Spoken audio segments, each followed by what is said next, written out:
Oke teman-teman, bertemu kembali dalam video pembahasan tentang saluran pencernaan.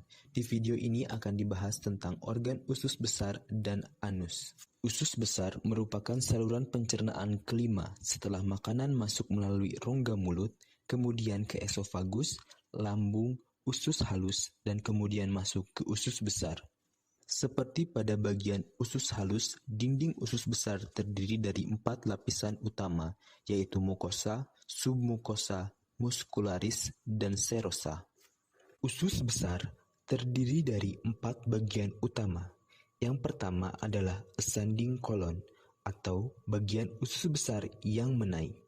Pada bagian ini terdapat bagian sikum yang berbatasan langsung dengan usus halus dan terdapat bagian yang bernama appendix atau umbai cacing.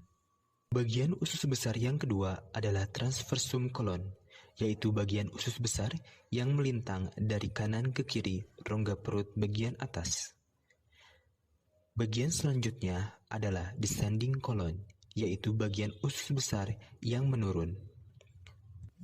Bagian selanjutnya adalah sigmoid colon, yaitu bagian usus besar yang berbentuk seperti huruf S. Dan bagian terakhir adalah rectum. Setelah melalui rangkaian usus besar, selanjutnya sisa-sisa makanan yang tidak dibutuhkan oleh tubuh akan dibuang melalui anus. Anus merupakan organ terakhir dalam rangkaian saluran sistem pencernaan. Anus mempunyai 2 buah sfinkter, yaitu sfinkter interna dan sfinkter eksterna. Sfinkter interna tersusun atas rangkaian otot polos, sehingga bekerja secara involunter atau di luar kesadaran. Sementara sfinkter eksterna tersusun atas rangkaian otot skeletal atau otot rangka, sehingga bekerja di bawah kesadaran. Setelah teman-teman mengetahui bagian-bagian dari usus besar dan anus, selanjutnya marilah kita mempelajari fungsi dari bagian-bagian tersebut. Berdasarkan fungsinya, usus besar dapat dibagi menjadi 3 bagian.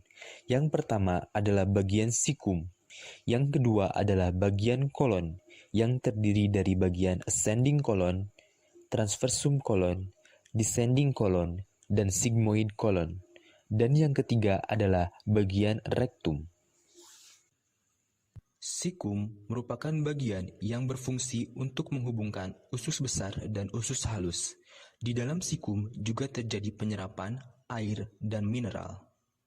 Kolon merupakan bagian yang berfungsi dalam proses penyerapan atau absorpsi sebagian besar air dan garam-garam. Di dalam kolon juga terjadi proses pembusukan sisa-sisa makanan yang dilakukan oleh bakteri yang berada di dalam usus besar, seperti Escherichia coli. Rektum merupakan bagian dari usus besar yang berfungsi sebagai tempat penyimpanan sementara sisa-sisa makanan yang akan dibuang atau dikeluarkan dari tubuh. Anus merupakan organ yang berfungsi untuk mengeluarkan sisa-sisa makanan yang tidak dibutuhkan oleh tubuh. Demikianlah pembahasan tentang usus besar dan anus dalam peranannya dalam sistem pencernaan.